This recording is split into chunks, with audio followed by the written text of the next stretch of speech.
and you really must tune in.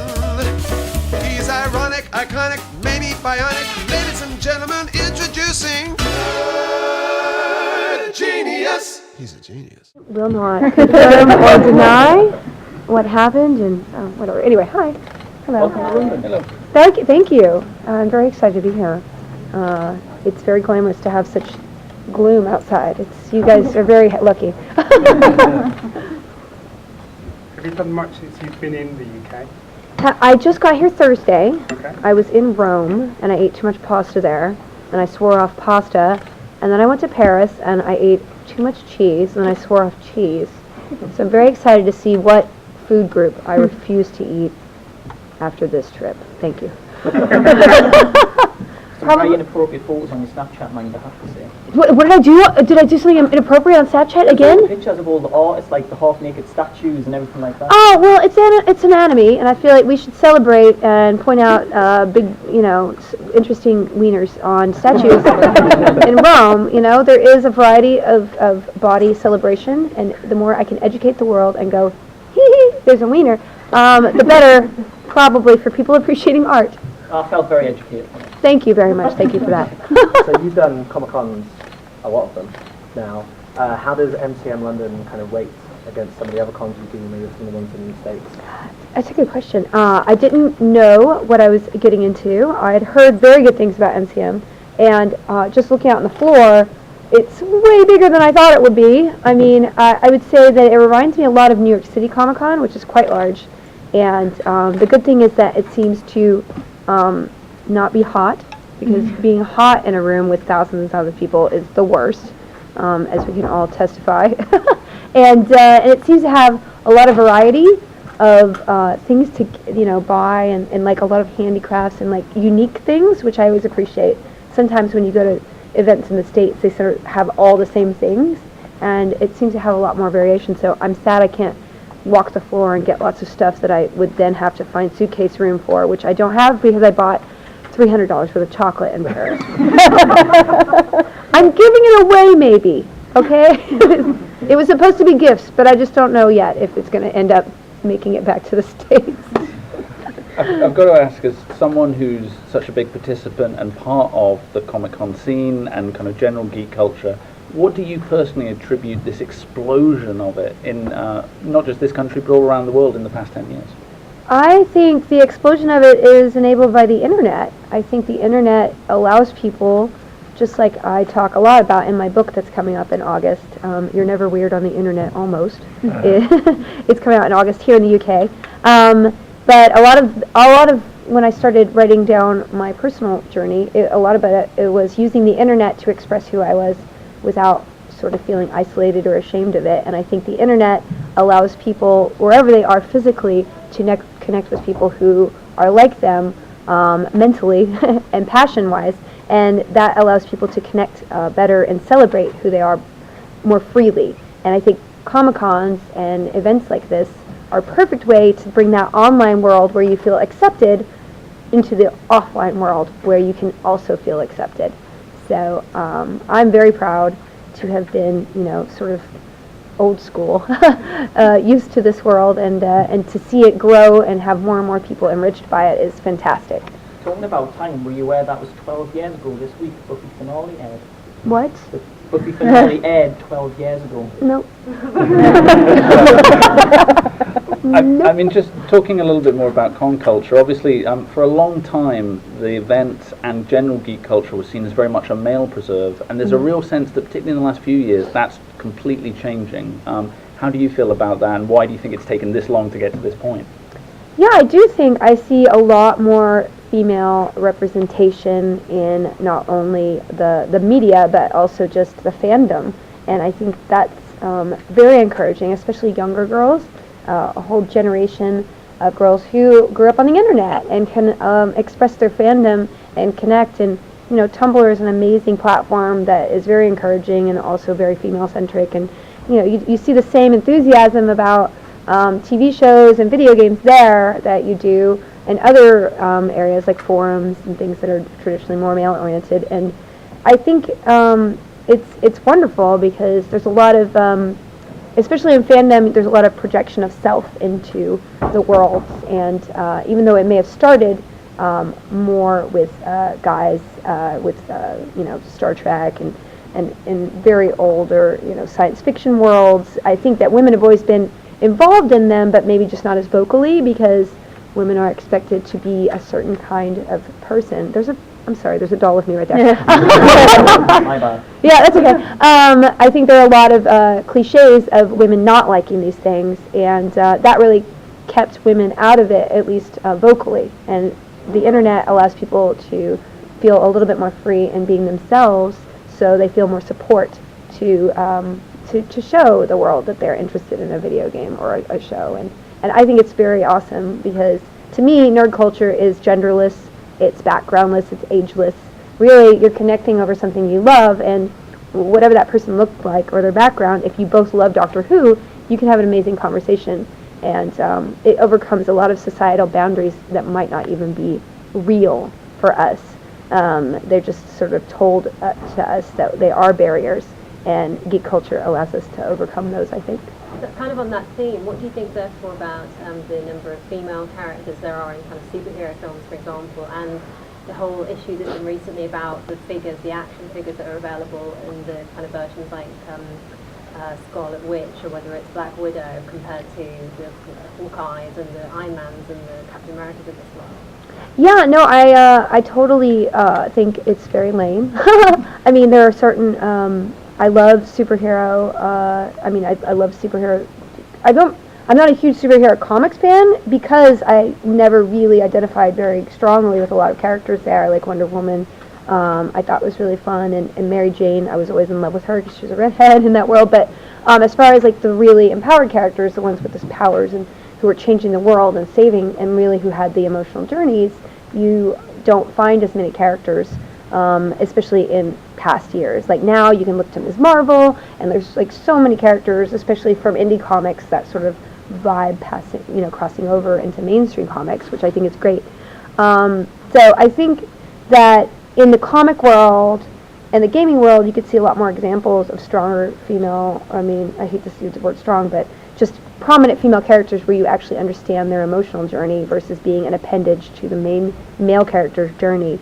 And I think television has a lot more cliches and limits to what people think of women characters as. So especially, shows like Gotham and Flash and Daredevil, like those are amazing shows with very complicated lead characters, but you don't necessarily look and say, hey, I want to be a Karen, or I want to be an Iris. Like, you don't have as strong women characters there with their own independent emotional journeys who could possibly carry the show themselves. And that's how I like to measure every character, whether it's a strong character or not, female, any background. Would they be able to, on their own, carry the show? And you don't really have that, especially with female characters who are supposed to be love interests.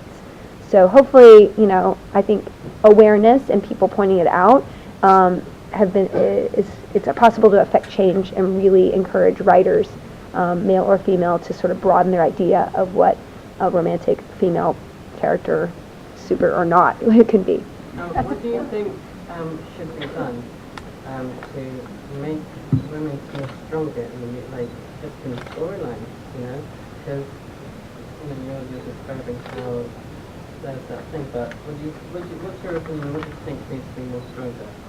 I think we all need to overcome the cliches of what we're told women characters are, and I think that, rather than looking to actors to make that change, the most powerful actors can influence the kind of roles that get done, but it's only about 20 people or something who really can make movies happen. Really, it's about encouraging and educating people of diversity to be behind the camera more, writing more, being executives more, and directors.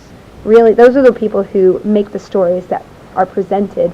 And if, even though there are a lot of barriers to women getting into those paths, the great thing is that we have the internet, and we have places that you can show people and prove concepts that might not be mainstream likable or approvable, but can actually find an audience. The Guild was something that I made for 6 years, completely outside the system, and I know that it never would have gotten made regularly. There's an amazing web series called High Maintenance, and one of the directors is a woman. So I think there are tools that we have at our fingertips if you have something to say. You just have to have a role model to show you this is something that can be cool to be versus just being an actor. Is that why you help support Morganville, the vampire series? Is because they have so many strong female characters in it? It's certainly something that attracted me to it. I'm friends with Rachel Kane, the author of those series, because I'm a huge fan of genre romance literature. It's one of my secret Achilles heels, or my passions, as far as a hobby goes. And I have a book club, Vaginal Fantasy, that we do read a book like that every month, and it's very fun. But that was a friend of mine trying to set out on her own to make her show because it was getting into development and her series was not getting made. And she decided to Kickstarter it herself, and I wanted to come in to support that however we could, because I think scripted television outside the mainstream is how we're going to change the perception of what is a character and what is viable or not. And you're part of a lot of fandoms like Supernatural, Buffy, obviously, and Guild. What do you think you're recognised for most, and what your fans come to you most talk about? It's very divergent. I get recognized a lot, just randomly on the street, sometimes, and it will be from usually the Guild or Supernatural. There's a lot of gamers there's not a lot of entertainment that gamers instantly associate with a person. So I think the Guild is quite popular, and then lately, since I've been on the show a lot more, Supernatural, I've been recognized quite a bit. It's very fun to play a character that's resonated, isn't a regular character, but it resonated a lot with fans, and that's what I love about being in genre shows, is that it means something more to fans than just kind of watching and filling an hour of their week.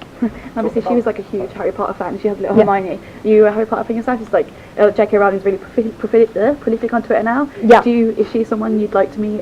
Oh my God, are you kidding? Yes. I mean, every time I'm walking around London, I'm like, where's the secret door? Well, I bumped into her in Oxford Street, so just walk up and down Oxford Street. Got a selfie with her and everything, so up and down Oxford Street. She was checking the bank. I don't just know why. Live there. I don't know. should have people to do that. You think, but yes.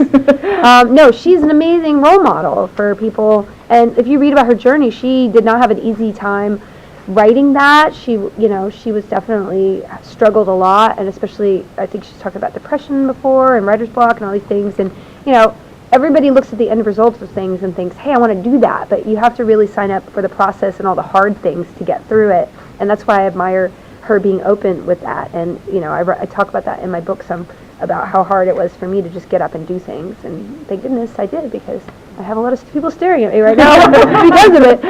I mean, obviously we're at a time of great inclusivity and a lot of change, but that's also coming with a backlash, and I wondered if you had particular feelings about things like Gamergate and some of the ways in which the darker side of the internet seems to be fighting against increasing prominent roles for women, particularly in gaming and geek culture.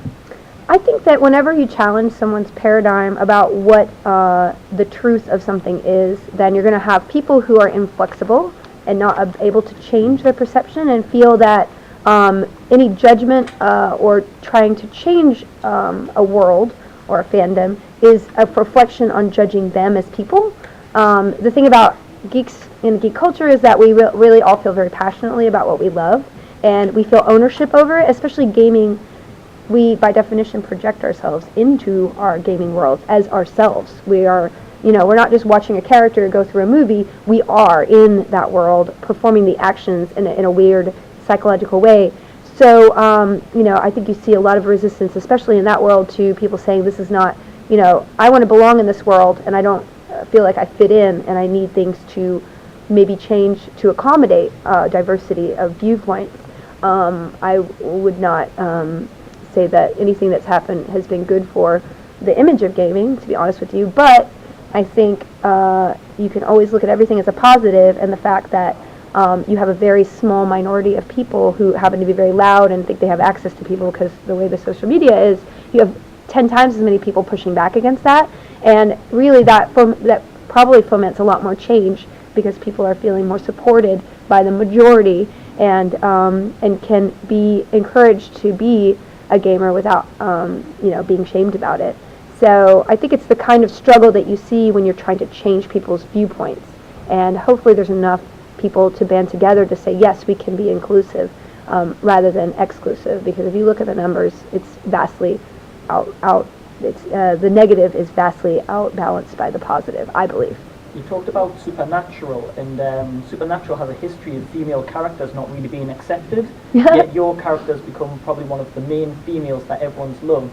Were you worried about going into Supernatural in case there was, because the fandom for Supernatural is very strong, were you worried about going into Supernatural, and what was it like knowing that your character was accepted? To me, I just thought about the show and how fantastic the family is, and, to me, I get offered a lot of shows in Hollywood. I turn down quite a bit of work because I'm very busy producing my own stuff. I love being behind the cameras, front, and it's very important to me to belong to a show that has that kind of fandom. I would rather be on a show that has a family like that than anything. It doesn't matter, the work is fun and the job is fun, but if it doesn't have that element of adding to people's lives, then it's not as interesting to me to do it. So, Supernatural had a great fandom, and over the 4 years I've been on the show, the fandom has grown exponentially, and I think that's just helped by social media and Tumblr and Twitter and all these other, and the fans, Jared and Jensen, really love their fans, and the schedules they work are insane, and the fact that they do conventions all the time, and they go out of their way to greet fans, and they really set a family tone on set and off that inspires me.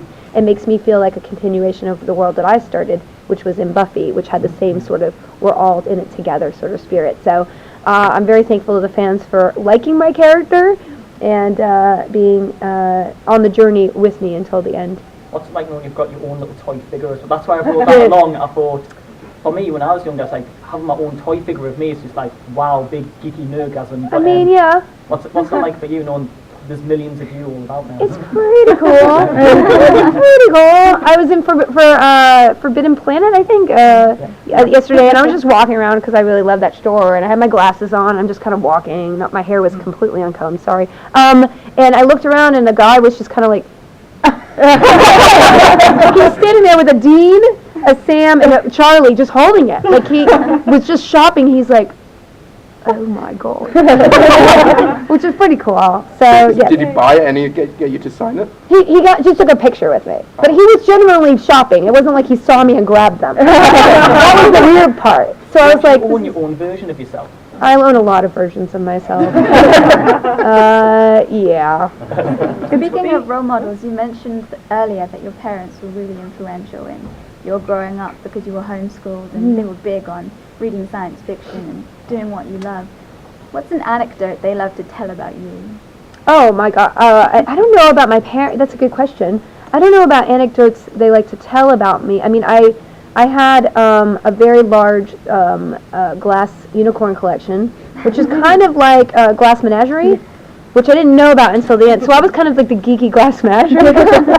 Maybe not as dark, because that was a sad play. But I love fairy tales. I had pictures of, like, I would print out Maxfield Parrish oils and just put them all over my room. And, there are certain things that I talk about this actually in my book a lot, about growing up just kind of a strange little girl.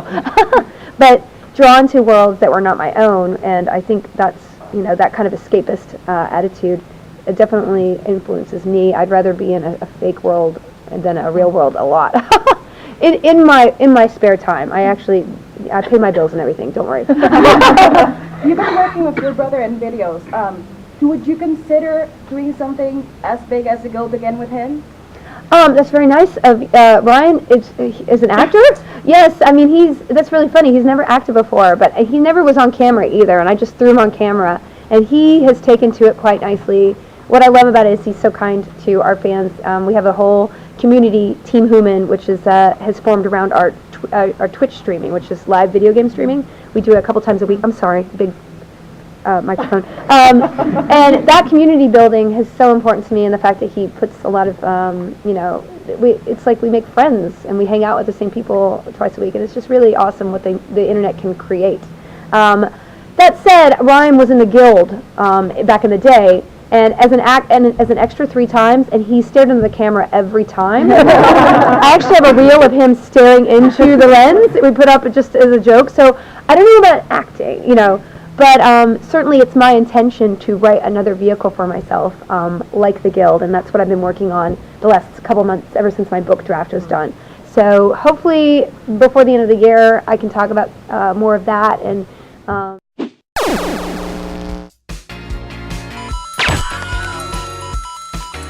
if you only knew the power of the dark side. 2, 1, 0.